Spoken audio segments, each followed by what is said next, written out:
Welcome, everybody, to the 2024 Under the Radar NFL picks. Thanks, everybody, for joining us. The concept is pretty simple today. Myself and Jim and Corbin have compiled a list of some things that we think are under the radar a little bit. Jim and I are going to present our props and our bets to Corbin. Corbin's going to grade them on a scale of 1 to 10, whether he thinks they're ridiculous, profitable. Just it's up to him. We've not shown him these, so it's just his knee jerk reaction. And at the end, he gives us one, and we get to. And So we get depending to. how badly I judge theirs, they're then going to Yeah, judge me. So exactly. Yeah. So these are props that should be available on most books. A couple of them are very specific to one book, but we'll go over that to everybody. So real quick, Jim, how are your team, the Jets? I don't know. How are they looking going into the season? Are you feeling good? Feeling not good about your I Jets? feel great. I feel great. I'm not one of these Jets fans that's going to be like, oh, we're going to win the Super Bowl. Like, how about we make the playoffs first? Can we start with that, or make it to week 6 with an upright quarterback? That'd be great. But I think I think the defense is going to be something special. Defensively, they're going to be fine. Did you see the stat on them? If they just scored 17 points last season, they would have made the playoffs. I saw 17 points in I today's NFL. I saw I saw they had Crazy. 11 passing touchdowns, and they were the only team in the league who did not have a running back get a rush attempt from the 1 yard line, It's which is mind blowing. That it's is great. truly mind blowing. Corbin, Packers. What's your kind of synopsis of your Packers? I don't really pay attention to preseason in the slightest. The only thing that recently came out was AJ Dillon is obviously out for the season. Not sure if you guys saw Yep. that, but sounds like a pretty serious injury. Not quite sure how he's picked it up, but just means Josh Jacobs is going to get even more work. So already expected him to get a lot of work. I think he's going to get even more, quite honestly. I guess I'm quite confident that Love in the second half of the year really kicked on. So I'm hoping another off season, more practice, hopefully be on the page with his young wide receivers even more. I can only see progression from here. So My Colts, our season basically depends on the health of Anthony Richardson. If he's healthy, they're going to be one of the more exciting offenses. I really believe that. I think if he's healthy, Taylor is going to have a lot of lanes opened up. The wide receiving core as a unit is good. Pittman, I wouldn't say is like a superstar or anything, but Richardson has been throwing to downs quite a bit in the preseason. Our defensive line is healthy. They should be pretty good. Our offensive line is finally healthy. They should be pretty good. Our secondary is absolute trash. Absolute hot garbage. There will be more than one prop fading my Indianapolis Colts secondary. I will tell you that. I remember Corbin. Our very first 5% play was in Week 1 last it year. was. Trevor Lawrence over 1.5 touchdowns against the Colts, and I think he had it early in the second quarter. Yeah, it was quite easy. It was pretty good. So we're gonna fade Andy's. We're gonna fade Andy's Colts secondary. We're gonna fade Corbin's Packers rush defense, and we're gonna fade the Jets defense against tight ends. That's There you go. There It's you go. easy. Show's over. See you guys. This betting thing is really easy. So, thanks everyone for joining with us. We're going to get into our plays here. If you guys could just hit the like button. If you have not subscribed to the channel, go ahead and do that now. And if you haven't joined the Discord, what are you waiting for? We have some incredible channels on there. I stayed up and watched cricket for the first time in my life ever and I cashed. That was the other great thing. That's even better. It turned out my very first cricket game I watched was one of the most exciting ones ever. Like everyone in the channel was like, "You've never seen a finish like this. This is a mayhem. It's absolutely crazy." So that's just one of many sports channels. Of course, we got college football, NFL, and everything else that you need in there. So join the Discord channel. All right, let's get into it. I had to call out a couple of people here. I was doing a spot on Wager Talk today on Friday. These are actual screenshots of people that put in the chat. So, all right. I was giving out one of the bets that I'm getting ready to, and I will have bet this with my own money. So Andrew says, "Such a weird bet." Yeah, that's kind of what we do here. And Weirder the better. you may say it's weird. we think that's where the value is. Those are the bets that are right up our alley. And regarding the exact same bet, I actually like Benny, but he says he can't deal with the future. Who wants to wait 3/4 of the year to cash a single bet that's minus 165? Me. I do. I would I love. love futures. I love futures. I do too. First off, this is an NFL bet. It's not 3/4 of the year. It's 17 weeks. And minus 165, that is a 60% return. So if you put $1,000 on this bet and it hits, you get a 60% return. There's not too many other businesses where you can get that kind of return. So, yeah. So those of you that are part of the winning in the shadows, this is the mentality we need to break and not have here. So, all right, Corbin, are you ready for the very first bet? I'm ready. I'm going to go first. My first bet is going to be Rashee Rice on DraftKings. They have 5+ touchdown catches. This was minus 135 a week ago. I didn't think he was going to be suspended. They have come out and said he's not going to be suspended to start the season, and they have left this line at minus 135. Corbin, he had 7 last year in his rookie year. Yep. He is the number 1 wide receiver for Patrick Mahomes. Hollywood Brown is not going to start game 1. Who knows how long that guy is going to be out. Mahomes only passed for 27 touchdowns last year. Surely that's going to go up. That's his second lowest of his career. I don't see a world where Rashee Rice doesn't get to 5+ touchdowns. It's his second year in the offense. We kind of expect Travis Kelce to take a little bit of a step back. It doesn't look like he's going to be suspended, and he had 7 in his rookie year. This is a shoe-in for me. Rashee Rice to have 5+ touchdown catches. Scale of 1 to 10. How good do you like this one? I'll give it like a 6.57. The only comment that I can give is I'm sure you factored this in, but obviously they have I've forgotten his name now, the quick wide receiver that they drafted, and they obviously signed Juju Smith-Schuster recently, or re-signed him again. I guess that could that be why it's only 5, considering he got 7 because of slightly more competition maybe this year? Well, I think you're thinking of Valdez. Was it MVS who got signed with the Chiefs? I know you're talking about the quick one that everyone thinks is suddenly going to be like Tyreek Hill from week 1. Okay, well, the wide receiver from Texas, he's good, Worthy. Like yes, that's him. He's a speedster. We all think he's fast, everything, but again, he's a rookie speedster that's kind of a one-trick pony. And Hollywood Brown is out. This is the clear-cut number 1 wide receiver. For if I were to just say number 1 wide receiver for the best quarterback in the NFL, True, 5 touchdowns, that's all you need. So, yeah, of course, Chris would know Worthy. Chris literally has the Texas logo on his avatar. That's it. Okay, so all right, you're gonna give it a 6.5. I'll give it a 6.5.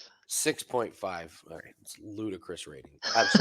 Absolutely ludicrous rating. I'm scared now because I have that rated higher than a 6.5. It's just sitting there. Oh god, the pressure, guys. Come on. No. I like the harsh rating. These plays got to be like slam dunk, no brainers. So, all right. So, Jim, you're gonna go with our boy Kyle Juszczyk, and this isn't a season long. Like one individual play. You're going to talk about his playing his weekly receptions every week. I mean, how could you not like playing a fullback with the number 44 on one of the better offenses when all the attention is everywhere else? Look, here's where it comes down to. Juszczyk last season had the lowest reception total that he's had in 6 years. Okay. And I think a lot of that comes from the fact that the new shiny toy in town was Christian McCaffrey. They gave McCaffrey a ton of workload. So let's go back. Andy, you spoke the other week about McCaffrey's total, right? We were talking about Mitchell being his backup. Well, now Mitchell's out. Okay. We still want to give McCaffrey a rest.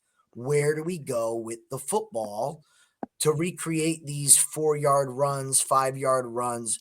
You go to the little short dump off passes.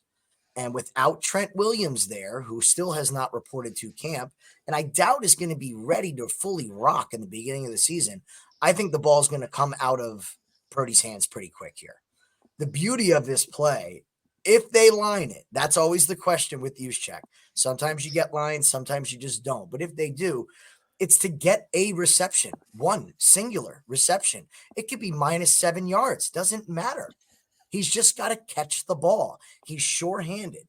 Juszczyk throughout his career, 14, 16, 12, 16, 17, 16, 17, and 14 receptions. That equates to darn near catch a game, right? We had the numbers up with the games in the season. I think he's going to be involved more in the offense this year, more so than anything, just because of them trying to keep McCaffrey healthy. They're already banged up at running back. I think this is a very good under the radar play. Just if they line it at a half reception, that's great. 1.5, a little sketchy, right? If we can get under just one reception a week for Juszczyk, I think you play that for the season and you most certainly come out on top with a winning record. All right, Corbin, what do you think? What's your rating? I'm gonna give that an 8. I really like that one. I'm very much. Again, I have to say it does. We do need to know what the line is every week. If it's 1.5, it's suddenly not an 8. If it's at half, just to have one reception, then it's nearer the 8 or 9. I really like that. I thought, again, similar theme to what you just said. I think they're gonna rest McCaffrey as much as possible this year. So I could quite easily see Juszczyk getting involved way more. I also like that he doesn't really seem to get that injured. He's quite durable. So very, yes. You guys like the fullback receptions total better than the number one wide receiver for Patrick Mahomes. I get it. We said we like weird. This is the monster you created, Andy. I know. I should be enjoying it. All right, here's the -165 prop that I was told you don't want to wait that long. 49ers will score a touchdown in every game. This is a -165. They scored a touchdown in every game in 2023, including all playoff games, including the one that Josh Johnson had to start. And then Brock Purdy had to come in. He was like hobbling around and needed surgery. They still scored a touchdown in that game. In their 5 losses, their lowest point total was 17. They're getting 2 touchdowns a game, even when they lose. They scored a touchdown in every game in 2022, including the games that Jimmy Garoppolo started and the one game that Trey Lance started. They have scored a touchdown in every game that Brock Purdy has started. They have hit this in 5 straight years.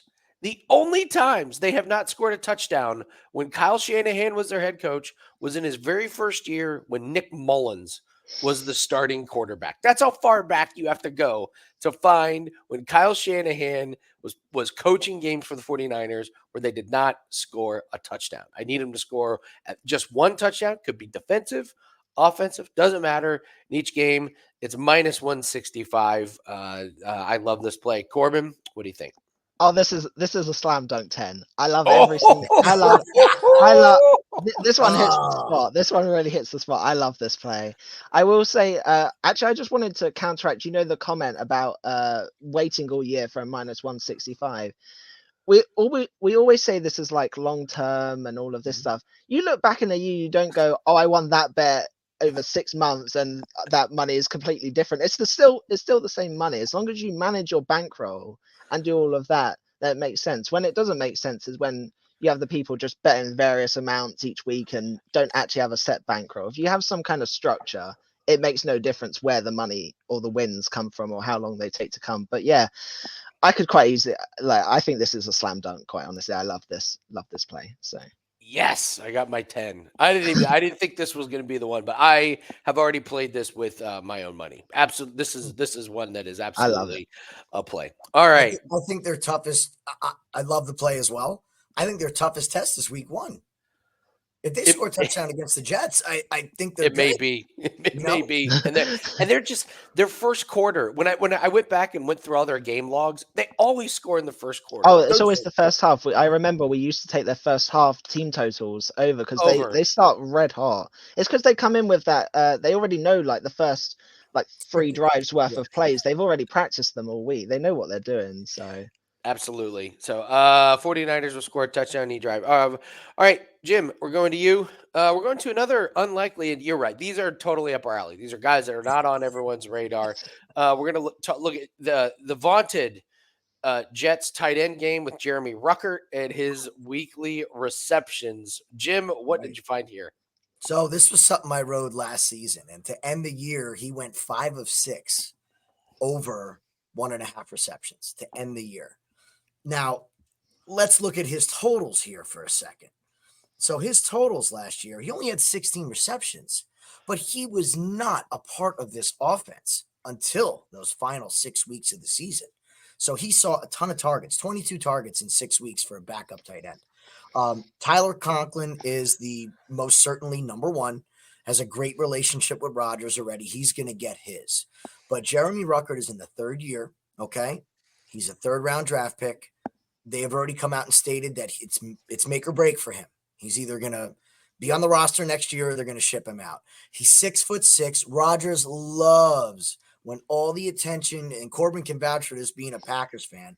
How many times did we see Bobby Tonyan with a 3-reception game, 2-reception game when you thought it was all going to Adams?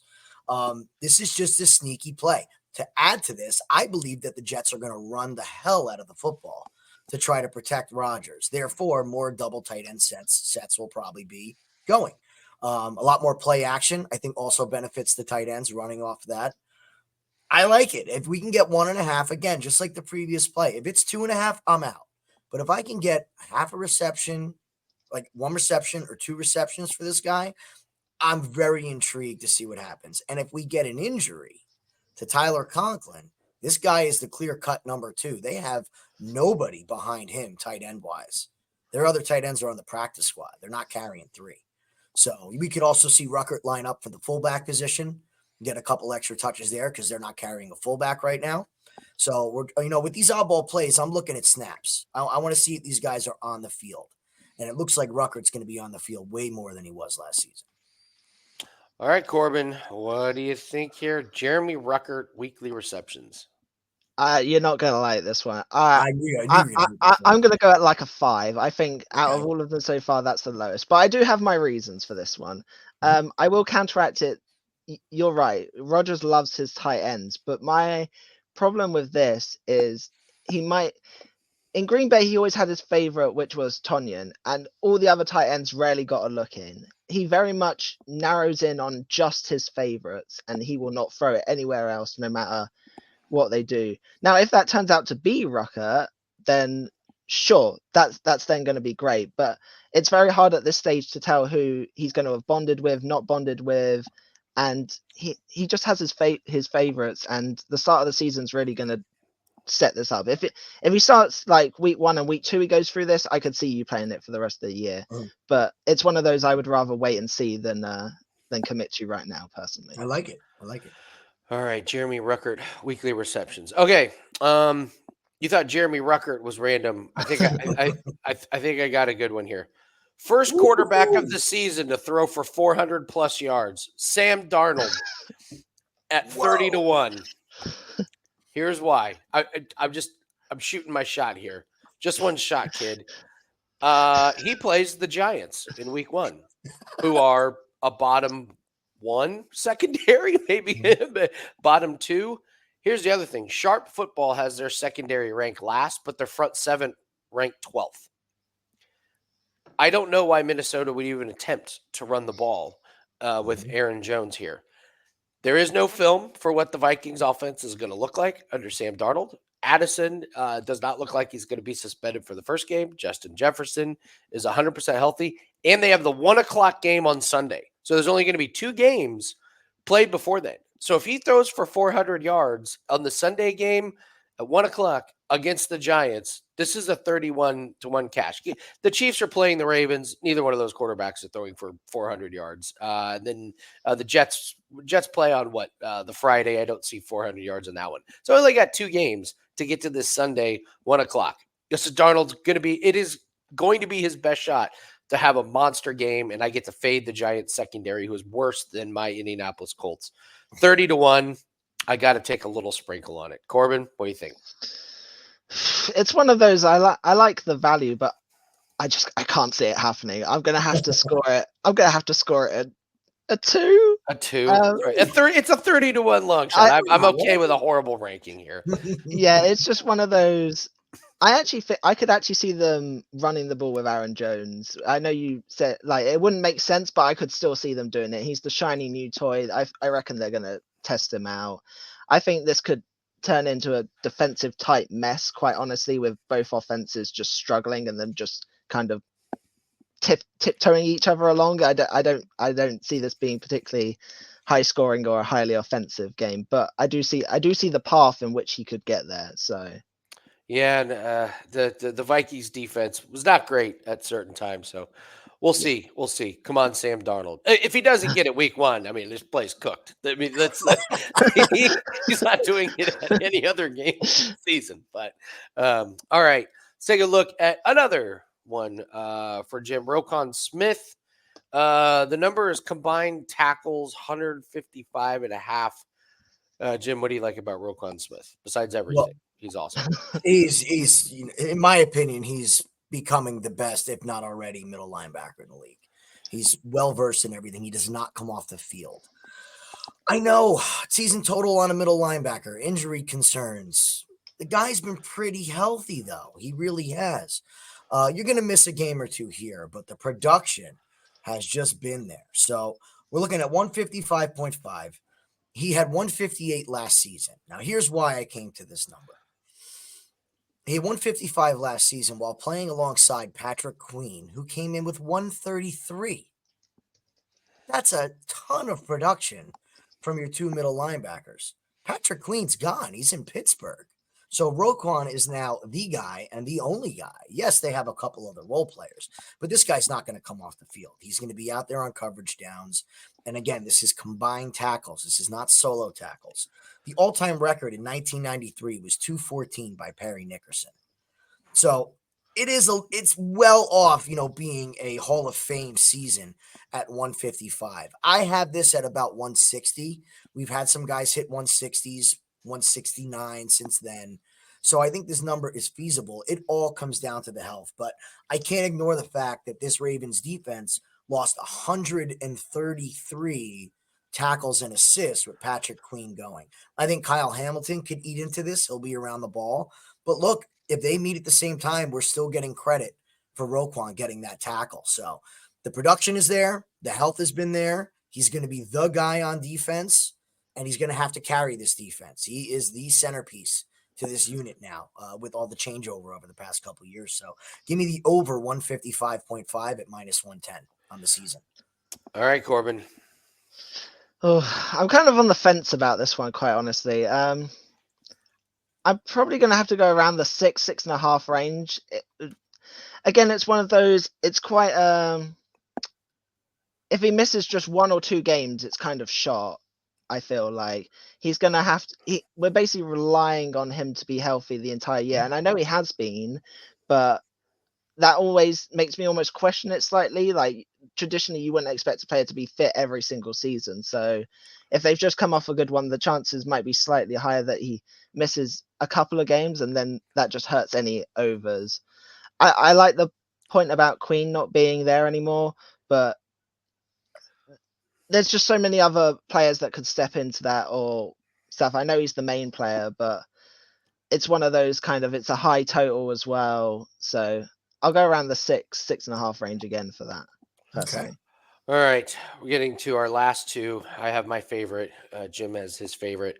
All right, from a purely investment standpoint, you guys know I love fading awful athletes and awful teams. I'm going to take the Patriots alt line under 6.5 wins. I'm going to take it at minus 320. Normal line is 4.5.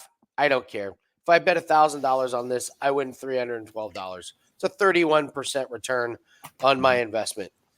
Let me go through Sharp Football Analysis here. This is the website that I go to for all their rankings. So Sharp Football Analysis has their quarterback situation ranked last. Their wide receivers and tight end situation last. Running backs 24th. Offensive line last. Head coach last. Secondary 7th. Defensive front 7, 18th. This is a horrific team. Like, they are beyond bad. So I need them to not win 7 games. So I went through their schedule. Here are and these are reaches for potential wins here. Here's where I found that they may have a chance to win. Week 2 home to Seattle. Seattle cross country, maybe. Okay. Week 9 at Tennessee. I think Tennessee is going to be bad. Week 10 at Chicago. What if Caleb Williams isn't that good? Home to the Rams in week 11, maybe if Matt Stafford's banged up. At Arizona, week 15, maybe. Home to Indy if Richardson is hurt. Home to the Chargers in week 17. LA team maybe playing in the cold. Home to Buffalo week 18 if the game means nothing. Those are my big stretches for games that they potentially could win, and they would have to win all of them to get here. I do not see how a Drake May, Jacoby Brissett, worst offensive line, worst skill position players team somehow gets to 7 wins. This is one of those where I lay a chunk and I set it and forget it, and I collect my winnings at the end of the year.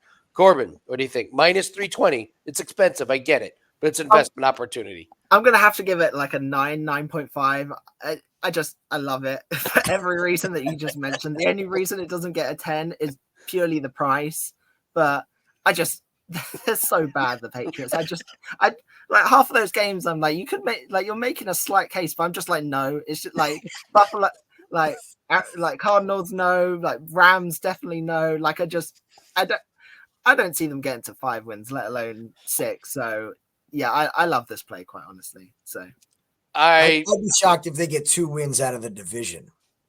Yeah, I mean, but look at that murderer's row that they're going to have to face. And they don't get Miami like in the winter months, like at home, when it could be snowy and Tua can't throw the ball.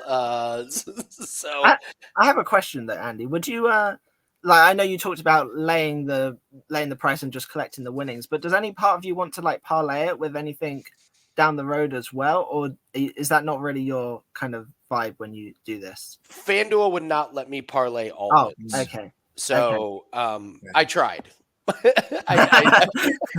I tried, but I'm okay with it. To me, this goes back to we keep picking on him, but the guy's saying, why would I want to tie up my money for a chunk of the year? Well, this is why. Exactly. That right there, because your money is just sitting in your bankroll, collecting interest when this cashes at the end. So I did try. Maybe there are other websites or maybe other states let you do it, but I tried to do it. And it wouldn't let me parlay the all lines. So yeah. All right, Jim, here we go. Talk us through it here. He's got a new team, but you love him. I'm hoping Corbin gives me a 10 on this one because I know it's the team he's focused on. Come on, persuade me, Jim. Persuade me. I'm playing to the crowd. All right, here we go. So, Danielle Hunter, over 10.5 sacks, plus money. Normally, I despise playing a total on a player who just signs a big contract. But what I cannot ignore about Hunter is he was on a not very good Vikings defense, okay? An aging, slow defense with absolutely zero help on the defensive line when it came from a pass rushing perspective. We cashed on this guy week after week after week last year because he was motivated. It was a sack bonus in his contract. And just one of the best plays of the year was a 5% play on him to get a sack. And I think it was week 16 when he needed one more to hit his $1 million bonus. I think the last 3 were $1 million each. So his last 3 sacks, he got $1 million each from those 3 sacks. Now he's on the Texans. This offense of the Texans is scary. Absolutely scary. They are going to put up points. I think they're going to be playing with a lead the whole season. And if you're the head coach and the GM, what did you have to improve on last year? You had to improve your defense. The offense is ready to rock. CJ Stroud looks like the real deal. I believe he is. I think we're in for an amazing season with him. And Hunter now gets to play alongside first-round draft pick Will Anderson. They've got some depth up front. They don't have to play him 3 downs. He's not going to be out there on first down. Take a breather. Wait till 3rd and 10 when they're up 14 in the first and they know they're going to be throwing. This guy's going to have an absolute field day. Look at the division. I think they win the division. It's health-wise, we've seen their opponents in this division not fare too well. I can most certainly, this is a low number to me. I have him at about 13. Throughout his career, we have 14 and a half, 14 and a half, 10 and a half, 16 and a half last year. The only year he was sub 10 sacks in recent memory was 2021, where he only played 7 games. So he's been healthy otherwise as well. I think playing on this defense is going to take him to another level. I would put it at 13 and a half, 14. So I was shocked to see this number at 10 and a half. All right, Corbin. Danielle Hunter, 10.5 sacks for your Texans. What do you think? Well, I really like it, but I can't score it a 10.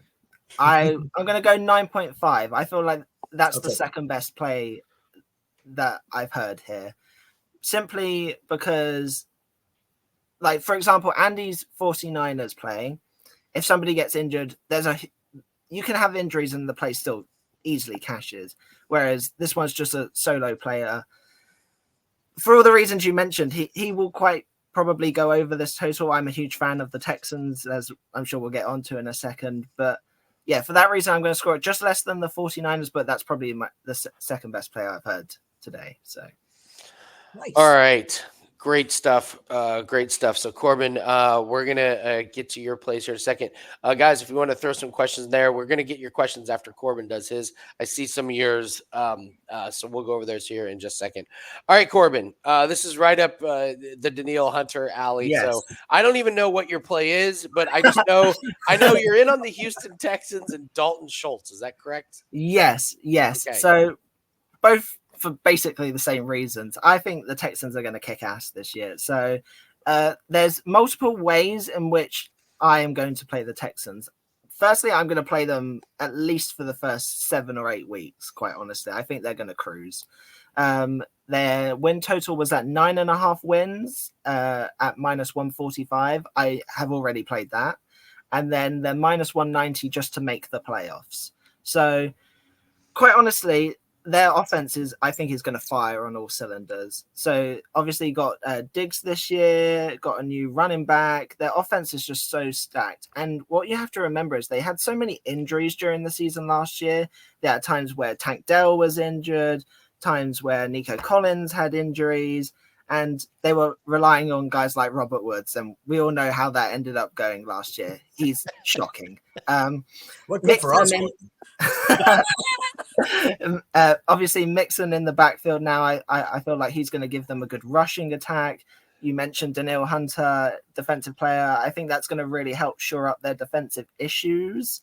The one counteract to my own point that I have is that they are playing 7 playoff teams this year. Their schedule looks a little harder than last year, but when you factor in how much I think Stroud has improved throughout the year, his confidence growing, him getting on the same page, all these players in the wide receiver room, if they stay healthy, they have just so many options that even if 1 or 2 get locked down, he can just go to his 3rd or 4th option. It's still quite a strong player. The reason I'm going to play them on the money line or by spreads for the first couple of weeks is I really like their fixtures the first 6 or 7 weeks. It gets a bit harder towards the second half of the year, but by that point they may have already got to their 9.5 wins or close to playoff contention. They had quite a lot of close games last year, but again, with Stroud's improvement, the improvements in the offensive personnel, and actually their defense improvements, I think the games won't be as close this year around. But if it does, they have such a great offense for the shootout factor that I think they could rival quite anyone if it's just tit for tat and points. So that's what I like about the Texans. I don't know if you want to score that first or if I'll go on to my Schultz play. Go with Schultz. So Schultz's line is 525 receiving. He's gone over that in 4 straight seasons, although obviously 3 of them were with the Cowboys. He averaged 10 yards per reception last year, which I really love. He has lots of options to take the coverage away. You look at the big names, like if they double team Diggs or Dell or Collins, that he could quite easily sneak under the radar. I feel like he's going to be a great safety blanket for Stroud.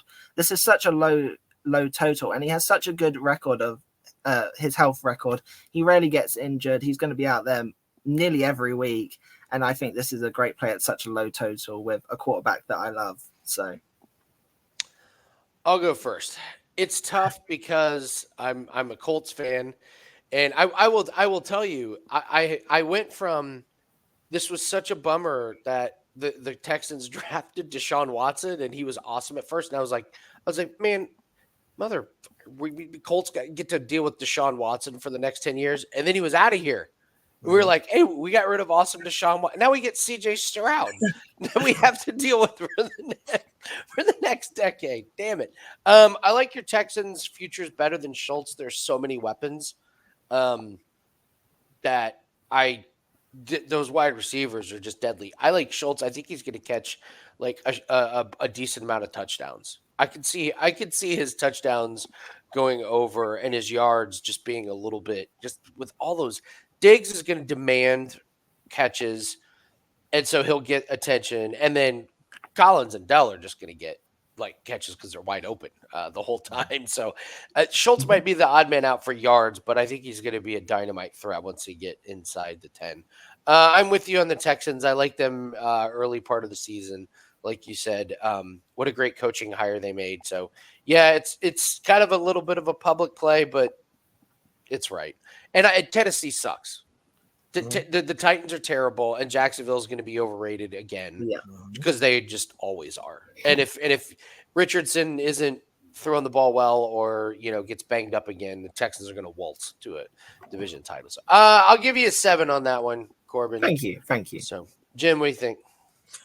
I actually think the Texans to make the playoffs at minus 190 is probably going to end up in my account after Corbin just brought it up here. That's probably my favorite thing you said out of everything. Thank you. I don't see how they don't make the playoffs as a wild card team, at least. Yeah. I think they win the division, to be honest with you. All right. Schultz, I agree with the touchdowns. I do. I agree with. I think the touchdowns. That's where he's, I think, going to do more damage. Like you're saying, there's so many mouths to feed, and the yards. The thing is these receivers can break big plays, and you're going to lose a lot of the 3rd and 5, 3rd and 10 yardage to Schultz because Tank Dell and Diggs, they can take these things for 30, 40. And Stroud's going to be airing it out. Love the touchdowns. Love Schultz as a player. I think he was very under the radar last year. A lot of people made some good money on him. But yeah, love the Texans, man. Love the Texans. I like where you're going with everything. I would just go touchdowns. So I'll go a little higher than Andy and everything. I'll give you an 8. Oh, thank you. I like it so Sucking much. up. I'll give you that playoff minus 190. That's an 8. That's my favorite one. Thank you. Can I go back and revise my scores from the last? Nope, done. Nope, you already gave them out. Now we know we all stand with each other. There you go. Let's go over some questions here in the chat. Thank you guys for tuning in, by the way. Yeah, Nick, I know I started out with an over, which is very rare for me, but I was saving my Patriots play for the end. That was why. Chris obviously knows the Texas wide receivers. It does make a great point. Worthy makes amazing catches, also drops a number of that's kind of his MO, like drops the easy one, but then makes like the circus catch. So he's one of those guys that is like going to be amazing for like TikTok and Instagram, like amazing highlights, but they'll just leave out the drops. So Bubbles McBride 5 touchdowns. I don't know what to make of the touchdowns. I don't know where they're going in Arizona. Like James Conner, like would score every single week for them. I love McBride, drafting him in fantasy leagues. I love his receptions. I just don't know how they use him once they get in close. I don't know who's scoring all the touchdowns for them. McLaurin 5+ touchdowns. I actually kind of like that one. Jane Daniels is going to make some really boneheaded decisions, but he's also going to make some amazing deep throws. Yes, and McLaurin should be the benefactor. I don't know if you guys have any opinions on McBride. Didn't they just get rid of? I've forgotten his name. Who was the Dotson? widest? Yeah, they just got. Dotson. They traded Dotson. Yeah, I think that's going to be a huge positive for that player. I quite like that one. I actually like the McBride touchdowns. Okay, Murray, he was going to Ertz a lot in the red zone when they had Ertz. He's gone. McBride is not, pushing 30, 5, 6, whatever Ertz was. I think he's poised for a bit of a breakout season. But again, that play hinges on Murray, right? We haven't seen him be able to get through a whole season and be consistent. So in a while. But down in the red zone, I mean, like you said, who they going to in the red zone? You don't know what Not Marvin even Harrison. I mean, it was Connor. I mean, last year it was just It was Connor. the James Conner show once they got in close. So, but yeah, I love McBride. So Austin, going to the 49ers score a touchdown. He's looking at the same play with the Chiefs. Any thought on those? Yes. I go and I look at the winter games just to There see if you there's go. anything wonky. So here's how San Francisco finishes the year. Okay, so they're at Green Bay, but that's Sunday, November 24th. Unless something really crazy happens, I think they'll be fine. At Buffalo, December 1st. Those games are always like Mhm. kind of wild. And then after that, in December, they're home to the Rams, at Miami, home to Detroit, and then at Arizona. They have no tough snow games potentially. Whereas the Chiefs, they finished the year at Pittsburgh and at Denver. There's potential that and then even home to Houston, Kansas City could have an ice storm, and then the 15th of December they're at Cleveland. So there's potential that you have those wonky, weird weather games. And also last year, I believe the last game of the year they didn't need to start Mahomes, so Blaine Gabbert played, and they didn't score a touchdown with their backup in. Whereas San Francisco, they just throw any quarterback out there. The guys, throw. So I lean more towards the 49ers than the Chiefs for that one. KC loves. I mean, Harrison Buckner. They have no problem having him kick 5 field goals in a bad weather game. They try him out in 5-degree weather, and the guy hits it. It's just Yeah. they have no problem doing that. Andy Reid is no dummy. He'll get out of Dodge with a win. And then Steven, Deshaun Watson to play under 8.5 games this season. That surgery he's coming off of is no joke. If he's not 100%, you're going to see him struggle mightily. We have him locked in under his passing yards total. We did that about a month ago. So, all right, guys, I think that is about it.